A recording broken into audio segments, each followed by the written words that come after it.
धनतेरस के पर्व की महिमा को उजागर करती है और इसके पीछे छिपी आध्यात्मिक गहराई को सामने लाती है। तो ध्यानपूर्वक सुनिए और इस कथा को आत्मसात कीजिए। पुराने समय की बात है। एक राजा था जिसका नाम हेमराज था। उसके राज्य में सभी लोग सुखी और संपन्न थे, परंतु राजा हेमराज एक चिंता में डूबे रहते थे। उनकी एकमात्र संतान पुत्र हेमंत को एक श्राप मिला हुआ था। वह श्राप यह था कि विवाह के चौथे दिन ही उनकी मृत्यु हो जाएगी। राजा और रानी इस श्राप से अत्यंत दुखी थे। उन्होंने इस श्राप से मुक्ति के लिए हर संभव उपाय किए, परंतु कोई सफल नहीं हुआ। जब हेमंत का विवाह हुआ तो उसकी पत्नी अपने पति को लेकर चिंतित रहने लगी। विवाह के तीसरे दिन वह अपने पति के साथ बैठी थी और भगवान से प्रार्थना कर रही थी कि उसके पति को कोई हानि न पहुंचे। उसी समय एक साधु वहां आए। उन्होंने रानी को आश्वस्त किया और बताया कि अगले दिन भगवान धनवंतरी के पूजन का शुभ अवसर है, जिसे हम सभी धनतेरस के नाम से जानते हैं। यदि वह इस दिन विधि विधान से भगवान धनवंतरी और माता लक्ष्मी का पूजन करेंगी तो उनके पति की रक्षा होगी। अगले दिन रानी ने भगवान धनवंतरी और माता लक्ष्मी का विधिपूर्वक पूजन किया और साथ ही अपने घर में एक दीपक जलाकर यमराज से प्रार्थना की कि वे उनके पति की रक्षा करें।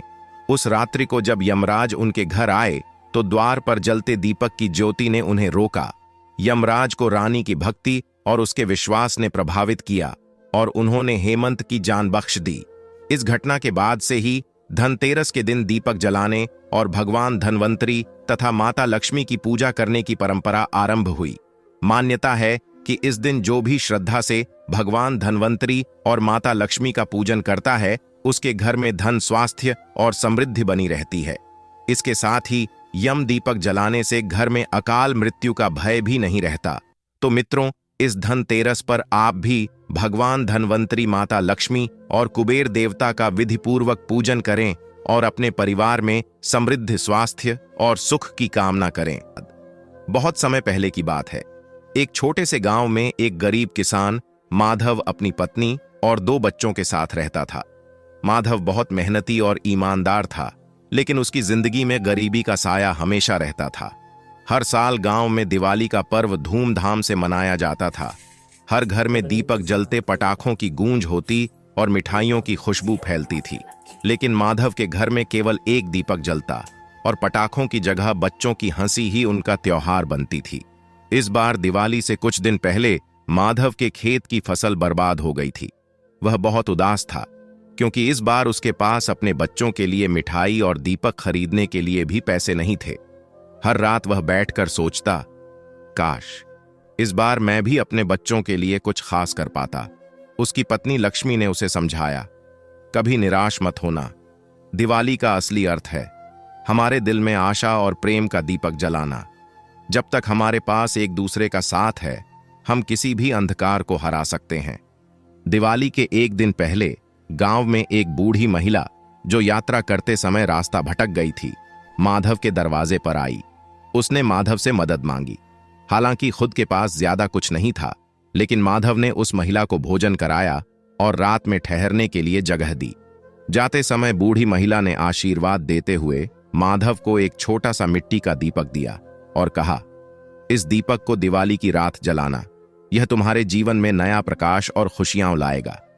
दिवाली की रात माधव ने वह दीपक जलाया और सच्चे मन से प्रार्थना की। जैसे ही दीपक जलता, उसका घर किसी चमत्कार की तरह रोशनी से भर गया।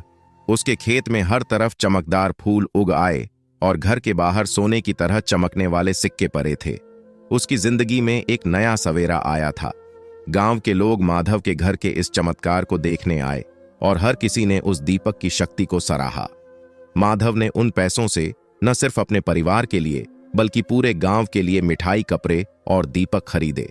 इस बार दिवाली पर पूरा गांव एकजुट होकर एक दूसरे के साथ खुशियां बांट रहा था। माधव का घर प्रेम, विश्वास और समर्पण की वजह से पूरी तरह से जगमगा उठा था। इस कहानी से हमें यह सीख मिलती है कि दिवाली का असली अर्थ केवल दीपक जलाना नहीं है, बल्कि दूसरों के जीवन में प्रकाश लाने और उम्मीद जगाने में है। इस दिवाली पर हम सब संकल्प लें कि दूसरों के जीवन में भी प्रेम और उम्मीद का दीपक जलाएंगे। वीडियो को अंत तक देखने के लिए धन्यवाद। शुभ